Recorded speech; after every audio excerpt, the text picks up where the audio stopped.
요한복음 마지막 강해입니다. 예.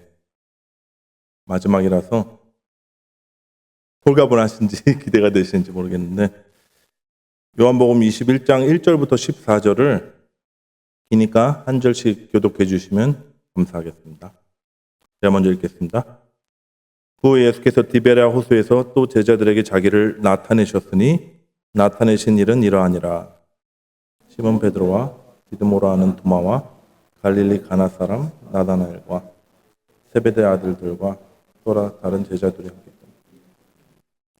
시몬 베드로가 나는 물고기 잡으러 가노라 하니 그들이 우리도 함께 가겠다 하고 나서서 배에 올랐으나 그날 밤에 아무것도 잡지 못하였더니 날이 새어갈 때 예수께서 바닷가에 서셨으나 제자들이 예수신 줄 알지 못하는지라. 예수께서 이르시되 얘들아 너희에게 고기가 있느냐? 대답하되 없나이다. 이르시되 그물을 배 오른편에 던지라. 그리하면 잡으리라 하시니 이에 던졌더니 물고기가 많아 그물을 들었더라. 예수께서 사랑하시는 그 제자가 베드로에게 이르되 주님이시라 하니 시몬 베드로가 벗고 있다가 주님이라 하는 말을 듣고 겉옷을 두른 후에 바다로 뛰어내리더라. 다른 제자들은 육지에서 거리가 불과 한 50칸쯤 되므로 작은 배를 타고 물고기 든 그물을 끌고 와서 육지에 올라보니 숯불이 있는데 그 위에 생선이 놓였고 떡도 있더라. 예수께서 이르시되 지금 잡은 생선을 좀 가져오라 하시니 시몬 베드로가 올라가서 그물을 육지에 끌어올리니 가득히 찬 큰 물고기가 153마리라. 이같이 많으나 그물이 찢어지지 아니하였더라. 예수께서 이르시되 와서 조반을 먹으라 하시니 제자들이 주님이신 줄 아는 거로 당신이 누구냐 감히 묻는 자가 없더라. 예수께서 가셔서 떡을 가져다가 그들에게 주시고 생선도 그와 같이 하시니라. 이것은 예수께서 죽은 자 가운데서 살아나신 후에 세 번째로 제자들에게 나타나신 것이라. 아멘. 작년 5월 19일 날 시작했습니다. 그래서 장장 1년 동안 딱 1년 채웠어요. 긴 여정이었는데 여러분 들어주시느라 수고 많으셨습니다. 예. 저도 수고했습니다. 예. 그리고 우둔한 저를 계속 깨우치시고 말씀을 주신 성령님께 감사를 드립니다. 원래 수업 종강 날에는 빨리 끝내고 이제 뭐 책거리라 그러나요? 파티를 해야지 인기가 있는 교수인데 저는 인기를 포기하겠습니다. 네, 여러분 절망스러운 표정들이신데 뭐 그렇게 많이 길진 않습니다. 예, 많이 길진 않아요. 원래 유종임이라고 있죠. 유종임이 마지막 부분에서 이제 책 전체를 한 번에 개관을 하고 결론을 잘 맺는 게 중요하잖아요. 그래서 오늘 함께 읽은 본문 중심으로 살펴보면서 요한복음 전체에 흐르는 메시지가 주제가 무엇인지 한번 정리해 보도록 하겠습니다. 뭐 간단합니다. 요한복음은 사실 어려운 복음서인데 내용을 우리가 쭉 봤잖아요. 빛이 어둠 가운데 임했는데 어둠이 깨닫지 못했다. 이렇게 시작해요. 생명의 떡이신 그분이 오셨는데 그분이 하는 말씀은 도무지 아무도 알아듣지 못했다. 지혜, 참 지혜가 오셨는데 인간들은 무지했다. 하나도 빠짐없이요. 그래서 어떤 인간의 그 무지와 어떤 불능과 그리고 어둠 가운데 찾아오신 전능하신 하나님의 얘기였습니다. 주님의 말씀 정말 하나도 제자들까지도 이해하지 못했었어요. 급기야 그분을 십자가에 못 박았습니다. 왜냐하면 거슬렸으니까요. 자꾸 거슬리는 얘기를 하셔가지고. 근데 예수님은 자신을 십자가에 못 박은 사람들을 위해서 죽으셨습니다. 그리고 부활하시고 영으로 그들 안에 찾아오신 거예요. 그 얘기가 바로 요한복음입니다. 우리의 무지와 불능 가운데 전능하신 하나님이 빛으로 임하셨는데 아무도 모르는 그 주님을 십자가에 못 박은 그 주님이 당신의 영으로 우리 안에 찾아오셔서 이제는 우리를 알게 해주시고 깨닫게 해주시고 하나 되게 해주시겠다. 그런 얘기였어요. 지난주 말씀드렸죠. 요한복음은 20장 마지막 절에 이렇게 저자의 의도가 딱 목적이 분명하게 나타납니다. 21장은 나중에 그래서 첨가된 것이 아닌가 이런 생각을 많이 하고 있어요. 물론 어떤 분들은 후대에 첨가된 부분은 절대 아니다. 요한이 의도적으로 독특한 결말 구조를 선택한 것이다. 이런 의견도 많습니다. 중요한 것은요, 이제 첨가가 된 것이냐, 안 됐냐, 이게 중요한 게 아니라 예수님의 부활 사건 이후에 좀 독특한 에피소드로 이제 마지막이 마무리되거든요. 그래서 이렇게 기록되었다면 우리가 주목해 봐야 할 메시지가 분명히 여기 있다는 사실입니다. 여기서 질문 드릴게요. 영화나 연극 같은 거 이제 딱 보면 작품이 끝나고 난 뒤에 덧붙이는 어떤 장면이 나오는 경우가 있죠. 그걸 뭐라 그러죠? 힌트가 있습니다. 뭐 상용 로고도 아니고 자연 로고도 아니고 무슨 로고? 네, 이제 좀 눈치를 채셨죠. 에필로그 맞습니다. 근데 이 에필로그를 붙이는 목적이 있어요. 결말 이후에 어떤 상황극 같은 걸 보여주면서 주제나 메시지를 부각을 시키거나 아니면 등장인물들의 미래를 암시하는 뭐 그런 역할도 합니다.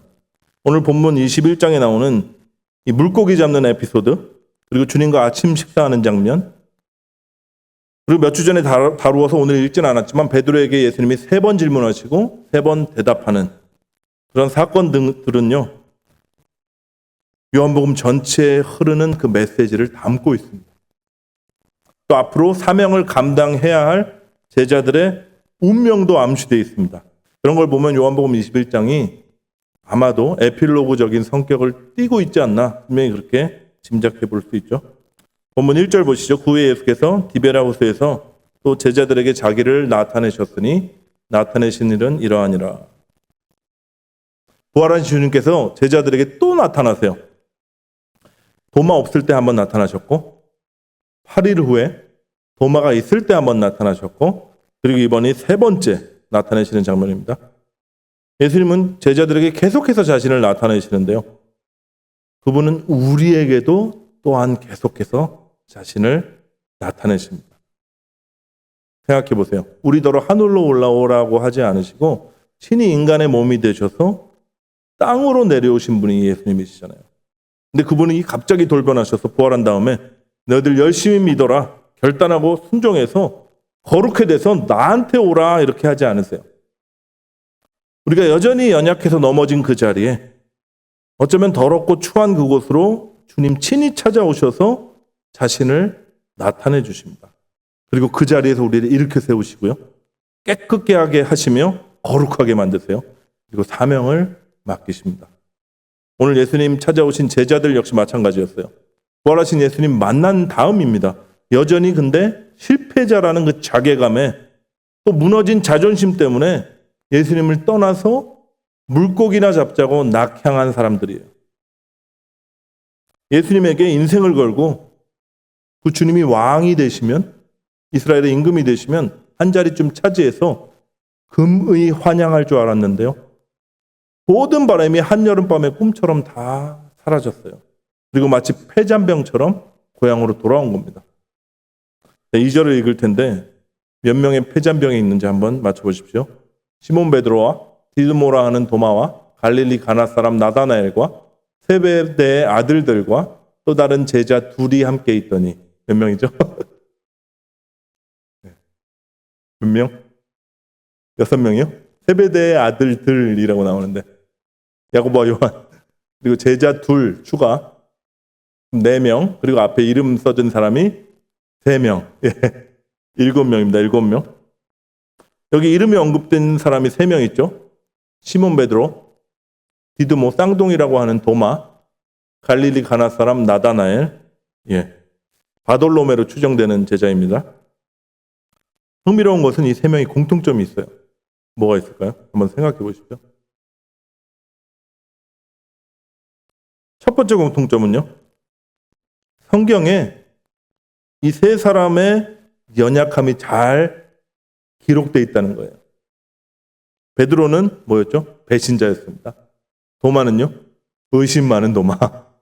좀 억울하지만 나다나엘은 회의론자 같은 사람이었어요. 왜냐하면 그 빌립이 와서 예수님을 소개합니다. 나사렛에서 온 예수 꼭 만나봐라. 그때 뭐라 그랬냐면 나사렛 같은 촌동네에서 무슨 선한 것이 날 수 있겠냐. 이렇게 비꼬듯이 얘기했던 사람입니다. 상당히 회의적인 태도로 예수님을 대했던 자예요. 근데 반전이 있죠. 두 번째 공통점입니다. 세 명 모두요. 엄청난 고백을 했던 제자들이라는 사실입니다. 베드로부터 여러분 다 아시죠? 뭐라 그랬죠? 주는 그리스도시요 살아계신 하나님의 아들이시니이다 그랬어요. 도마는요. 지난주에 했으니까 뭐라 그랬죠? 시작. 나의 주님이시요 나의 하나님이시니이다 이렇게 고백했어요. 나다나엘은 뭐라 그랬냐? 이거는 모르실 것 같으니까 한번 보시죠. 요한복음 1장 49절에 당신은 하나님의 아들이시요 당신은 이스라엘의 임금이로소이다 이런 고백을 했어요. 주님께서 도마의 의심 그리고 나다나엘의 그 회의론자 같은 그 자리에 직접 찾아오셔서 자신을 나타내셨던 겁니다. 그리고 말씀을 주셨을 때 그들의 입에서 이 고백들이 터져 나왔던 거예요. 근데 재밌는 것은 베드로만 순서가 좀 바뀌었어요. 엄청난 고백을 먼저 했고 그 이후에 배신을 때렸습니다. 그래서 오늘 본문에 보면 그 배반의 자리, 좌절의 자리로 예수님이 다시 찾아오시는 거예요. 본문 3절 베드로에게 말합니다. 베드로가 얘기해요. 나는 물고기 잡으러 가노라. 제자들 6명이 따라 나서죠. 부활하신 주님을 경험했는데 만났는데 다시 옛날로 돌아간 거예요. 근데 그날 밤 고기를 잡나요? 아니면 못 잡나요? 아무것도 못 잡아요. 베테랑 어부들 7명이 다 달겨들었는데 완전 꽝이었습니다. 베드로는 내심 이런 생각했을 것 같아요. 왜냐하면 그날도 그랬거든요. 밤이 새도록 수고했지만 아무 물고기도 못 잡았던 그 새벽 주님 말씀에 의지해서 그물을 내리자 그물이 찢어질 정도로 많은 물고기가 잡혔던 그 새벽이 떠올랐을 겁니다. 예수님 처음 만났을 때요. 그때 베드로가 엎어져서 이렇게 고백하죠. 주여 나를 떠나소서 나는 죄인이로소이다. 주님을 처음 만났던 그날처럼 이제 빈 그물을 거두고 있는데 멀리서 동이 터옵니다. 그것을 바라보는 베드로의 심정이 어땠을까요? 자신의 인생을 다 걸고 따라다녔던 그 주님이었어요. 근데 그 주님을 배반하고 모든 사역이 다 좌절되고 그래서 지금 다시 세상으로 돌아왔지만 그래도 마음만은 어떻게 할 수가 없는 거예요. 아마 주님을 향한 그리움과 그분을 향한 사랑으로 목이 메이고 가슴이 터질 것 같았을 것 같아요. 바로 그때 주님이 자신을 나타내십니다. 날이 새어갈 때 예수께서 바닷가에 서셨으나 여러분 날이 새어갈 때 빛이 이제 도래하는 그 시점에 참 빛 되신 주님이 오신 거예요. 근데 제자들이 주님을 못 알아봅니다. 제자들이 예수인 줄 알지 못하는지라. 왜 못 알아봤을까요? 부활하신 주님 만난 것도 2번이나 본 것도 엊그제인데 너무 멀리 계셔가지고 콩알만하게 보이니까 못 알아봤을까요? 그럴 수도 있겠죠.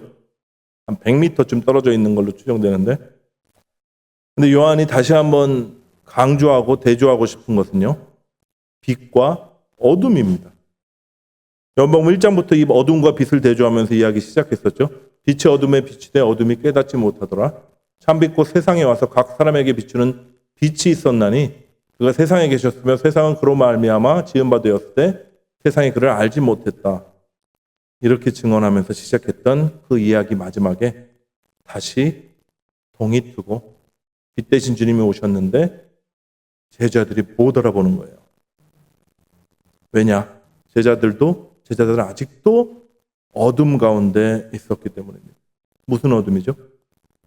좌절의 어둠, 실패의 어둠, 체념했던 그 어둠, 불안과 두려움의 어둠에 갇혀 있으니까 빛을 못 보는 거예요.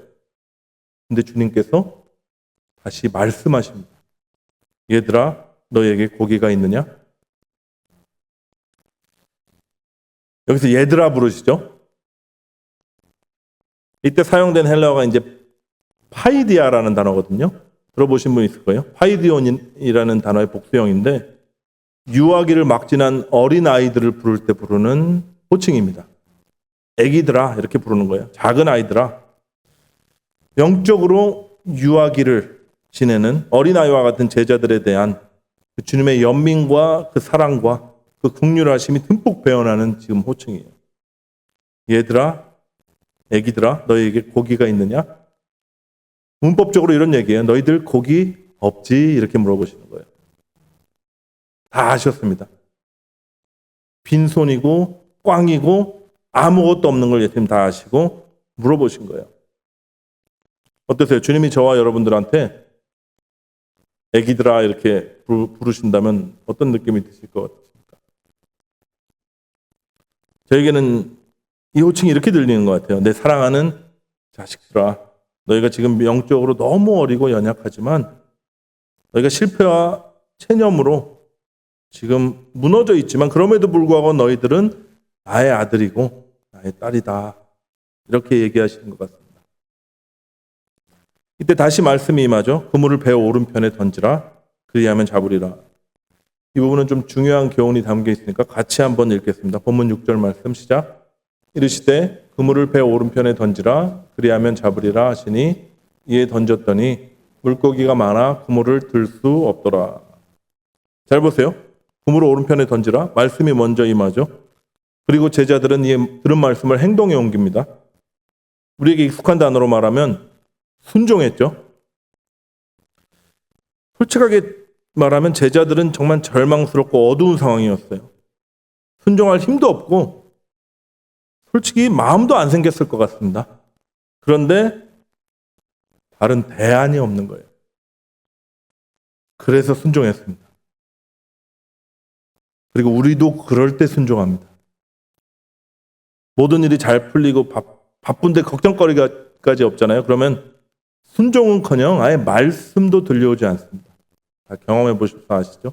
근데 사방에 우겨쌈을 당하고 앞뒤 좌우 다 막혀버리잖아요. 절망 가운데 처하면 그때 말씀이 들려요. 나의 계획도 무너지고 내 의지도 꺾이고 내 생각, 내 꿈이 다 사라질 때 비로소 말씀이 또렷하게 들려옵니다. 그리고 그 말씀에 순종하게 돼요. 왜요? 다른 대안이 없으니까. 여러분 이게 복입니다. 이게 진짜 복이에요. 제자들이 이에 던졌더니 이렇게 나오죠. 그때 어떤 일이 일어나죠? 물고기가 많아 그물을 들 수가 없을 정도로 잡혔습니다. 자신들의 실력으로는 꿈도 못 꿀 만한 열매를 거둔 거예요. 그들의 실력도 아니었고 그들의 운도 아니었습니다. 그저 말씀이 순종을 통해서 역사를 하시니까 엄청난 열매로 맺혀지는 거예요. 이때 예수께서 사랑하시는 제자 요한이죠. 베드로에게 말합니다. 주님이시라. 베드로가 주님이라는 말을 듣자마자 바다로 뛰어내려요. 육지에서 50칸쯤 된다고 나오는데 한 200큐빗 정도 된다고 그래요. 한 100m 정도 되는 거리입니다. 근데 베드로가 100m를 진짜 수영 선수처럼 단숨에 막 주님을 향해서 헤엄을 쳐가는 거예요.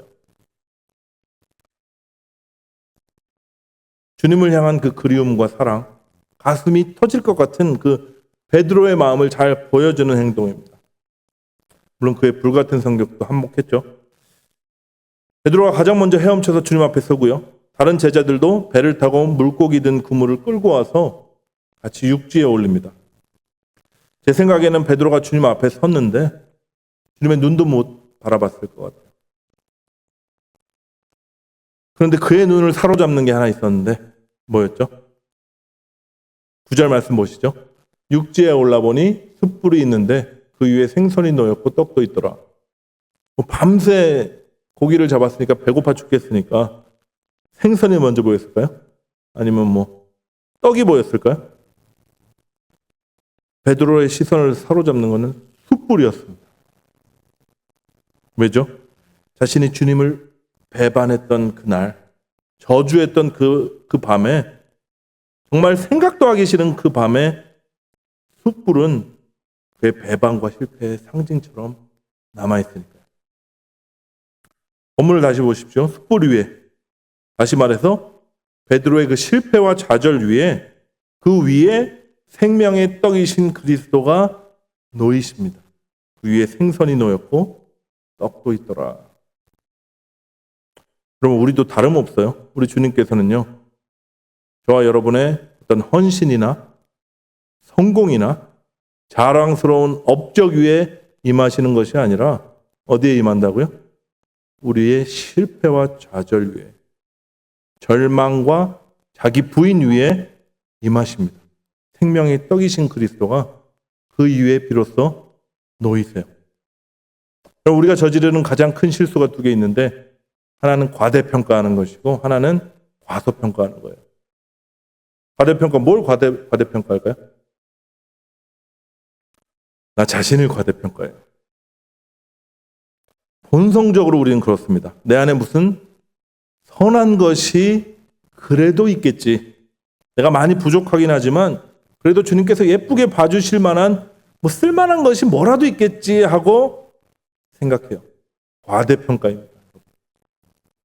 우리 안에 그런 거 하나도 없다는 것을 우리는 요한복음을 통해서 분명히 확인했습니다. 두 번째 과소평가는 뭘 과소평가해요? 하나님을 과소평가합니다. 우리가 입으로 하나님 창조주라고 그러고 만물의 주인이시라고 고백은 하는데 실제로는 그 만물 안에 나 하나 껴넣지 못하고 있는 거예요. 여전히 내가 주체가 돼서 주님을 위해서 무엇을 해드려야겠다 이런 자세로 살아가려고 그래요. 예수님이 나의 주인이 되시 못하시는 겁니다. 또 우리는 하나님의 선하심을 과소평가해요. 내가 잘하면 상 주고 내가 못하면 벌 주고 이런 식으로 오해를 합니다. 하나님을 위해서 헌신하고 하나님께 잘 보이면 나를 사랑해주고 더 세워주고 뭔가 부족하고 연약해서 자꾸 죄에 넘어지고 자식 구실도 못하는 것 같으면 미워하고 이렇게 생각해버려요. 과소평가입니다. 하나님의 선하심은요, 우리의 상상을 초월하십니다. 그리고 나를 향한 그분의 사랑과 그 자비하심, 긍휼하심은요, 다함도 없고 끝도 없어요. 오늘 본문에서 사랑하는 제자들을 작은 아이야 이렇게 부르시고 그들을 위해서 아침을 차려주시는 주님의 모습 한번 생각해 보십시오. 숯불은 피어 있고요. 그 위에 잘 익은 생선 놓여 있고 떡이 놓여 있습니다. 저는 이 장면을 보면서 이제 떡을 보면서 오버랩 되는 사람이 하나 있었는데 바로 구약에 나오는 엘리야 선지자였어요. 열왕기상 19장에 로뎀 나무 아래 지쳐서 누워있는 엘리야가 떠올랐습니다. 잠깐 배경 설명드리자면 열왕기상 18장까지 엘리야가 엄청난 승리를 거둬요. 바알 선지자 450명을 상대로 갈멜살에서 영적 전쟁에서 대승하고요. 이들을 다 잡아 죽입니다. 엘리야의 예언대로 3년 6개월 동안 비가 오지 않았고 그가 기도하니까 하늘이 열리고 비가 쏟아졌어요. 근데 이런 놀라운 승리를 경험할 때가 위험합니다. 자신을 과대평가하게 되기 때문에. 엘리야도 그랬을 것 같아요. 아, 내가 기도하니까 하늘이 열리는구나. 불이 내리고 또 비가 내리는구나. 이때 위기가 찾아옵니다. 아합의 아내죠. 이사벨이 엘리야를 잡아 죽이겠다고 아주 길길이 날뛴다는 소식을 엘리야가 들어요. 갑자기 두려움과 절망에 사로잡히고요. 자기 자신을 다 들여서 목숨 걸고 싸웠습니다. 엄청난 승리도 거뒀는데 상황과 환경은 변한 게 없는 거예요. 악한 정권은 무너지기는커녕 더 성이 나서 자신을 죽이려고 합니다. 이스라엘 백성들도 그대로인 것 같아요. 지쳤겠죠. 절망했을 만한 상황이죠. 근데 한순간에 완전히 무너져서 죽기를 구하고 있는 그 엘리야의 모습은요. 바로 전장에서 갈멜살 산 대결하던 그 모습과는 너무 달라요. 아주 무력하고 초라하기 짝이 없습니다. 그럼 왜 이렇게까지 곤두박질쳤을까요? 자신을 과소평가해서 그렇습니까? 아니, 과대평가해서 그래요. 자기 자신의 업적과 능력을 과신했던 거야. 막상 그것들을 인정해주지 않는 세상과 부딪히니까 절망했던 겁니다. 그러면서 자신의 능력보다 더 막강해 보이는 세상 권력 앞에서 완전히 꼰두박질 쳐버린 거예요. 동시에 지금 뭘 하고 있죠?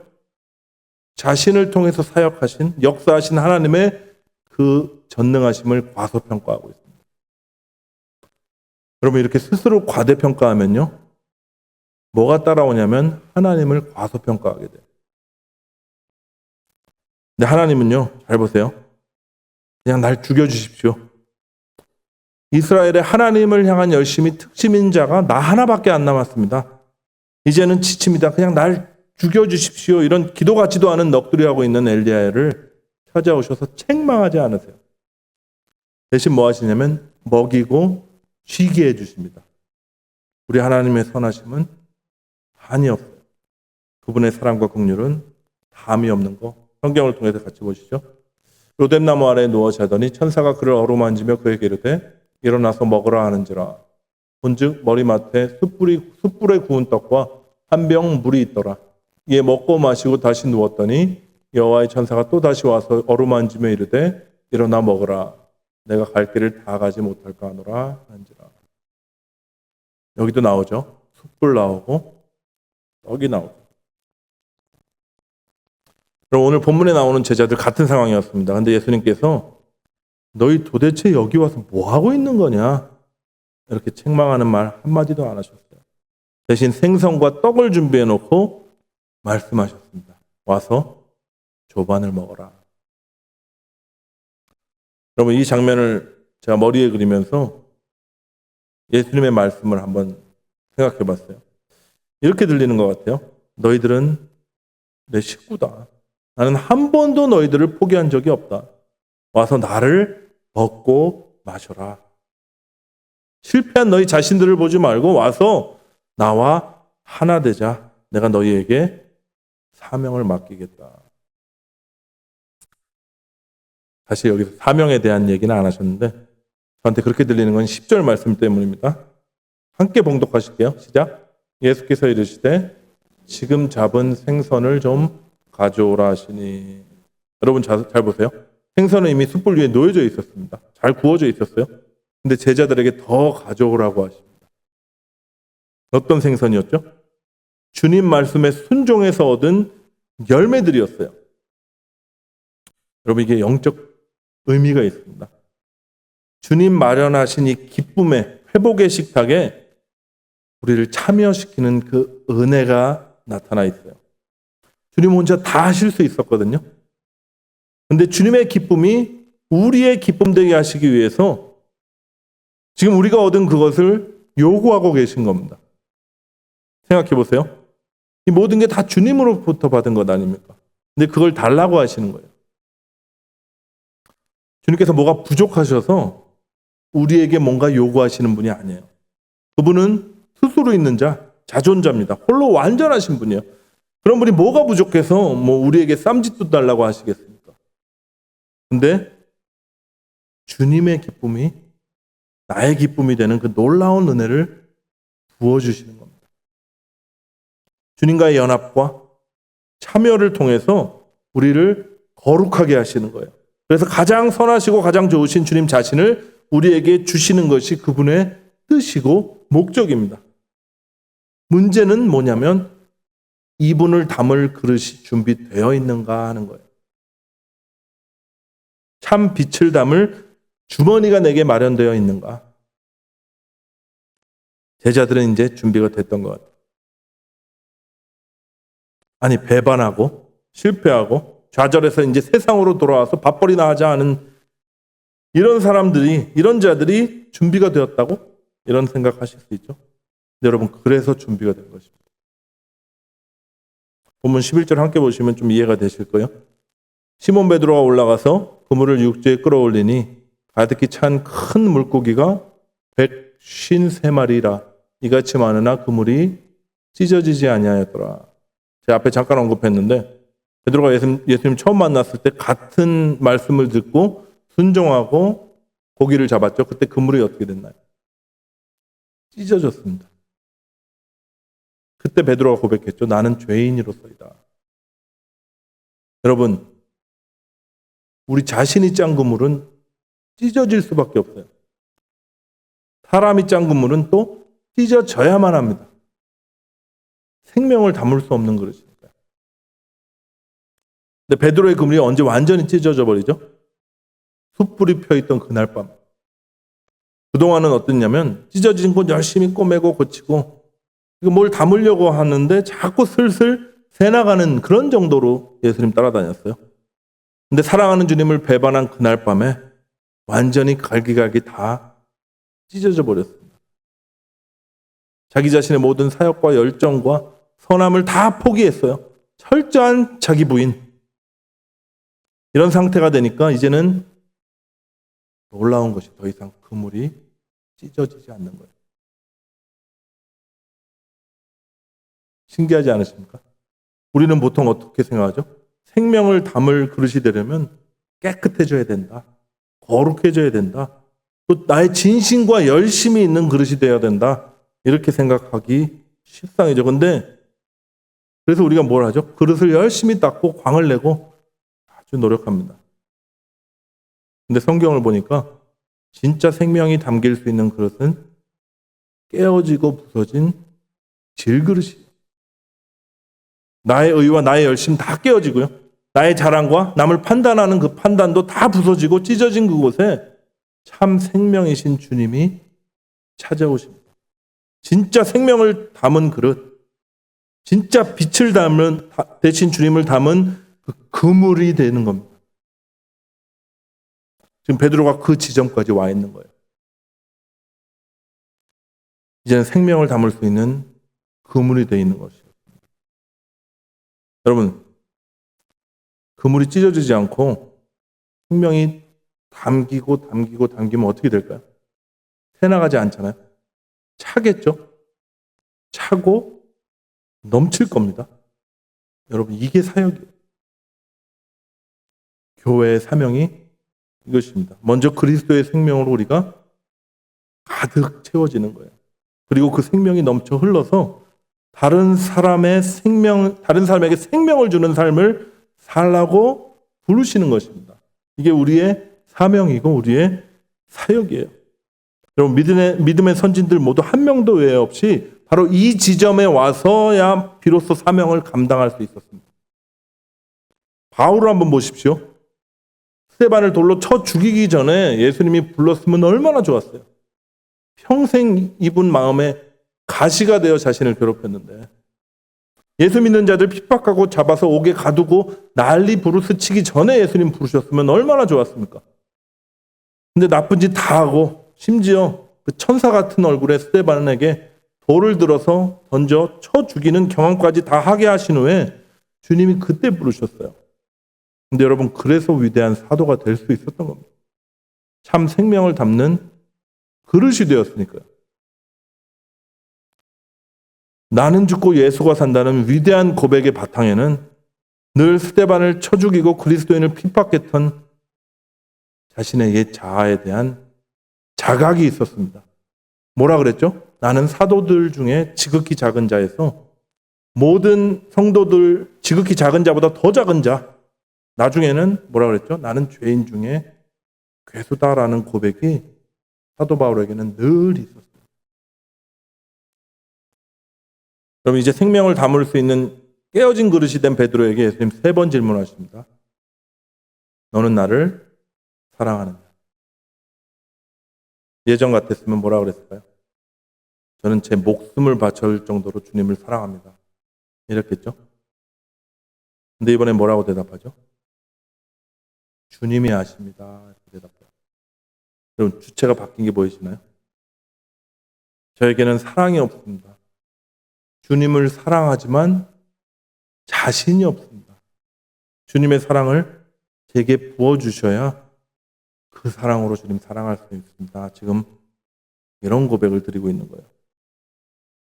여러분, 우리는 이 장면을요, 예수님 3번 부인한 베드로에게 3번 사랑을 확인시켜서 다시 사도권과 사명을 회복시킨 그 정도 이야기로 이해하고 있는데, 제가 아닌 것 같다고 저번에 말씀드렸죠. 사실은 주님 이런 얘기 하시는 거예요. 너는 실패자다. 너는 실력이 없는 자다. 그렇지만 평생 그거 잊지 말고 살아라. 지금 확인시켜주고 계시는 겁니다. 그리고 놀라운 말씀하시죠. 요한복음 21장 18절. 내가 진실로 진실로 내게 이르노니 내가 젊어서는 스스로 띠띠고 원하는 곳으로 다녔거니와 늙어서는 내 팔을 벌리리니 남이 내게 띠띠우고 원하지 아니하는 곳으로 데려가리라. 늙어서는 네 팔을 벌리리니. 여러분, 육신의 나이가 많아졌다 이 얘기하는 게 아니에요. 주님께서는 우리를 영적으로 성숙시켜서 어디까지 데려가시고자 하냐면 우리 스스로 남들에게 우리 팔을 벌리는 그 지점까지 데려가신다는 거예요. 뭐가 연상되시죠? 십자가입니다.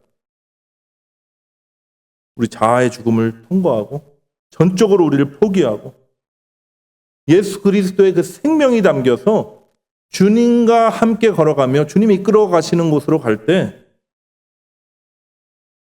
정말 내가 죽어서 남을 살리는 자리, 내 팔을 벌려서 나를 묻고 원치 않는 곳으로 끌고 가는 자들에게 용서와 사랑을 나타내는 그곳으로 그들을 살리기 위해서 내가 스스로 양식이 되는 그 삶으로 우리를 이끄시겠다는 겁니다. 이 말씀을 하시고 어떠한 죽음으로 하나님께 영광을 돌릴 것을 가르치심이라. 이 말씀을 하시고 베드로에게 이르시되 나를 따르라. 나를 따르라. 주님 말씀하십니다. 나를 따르라.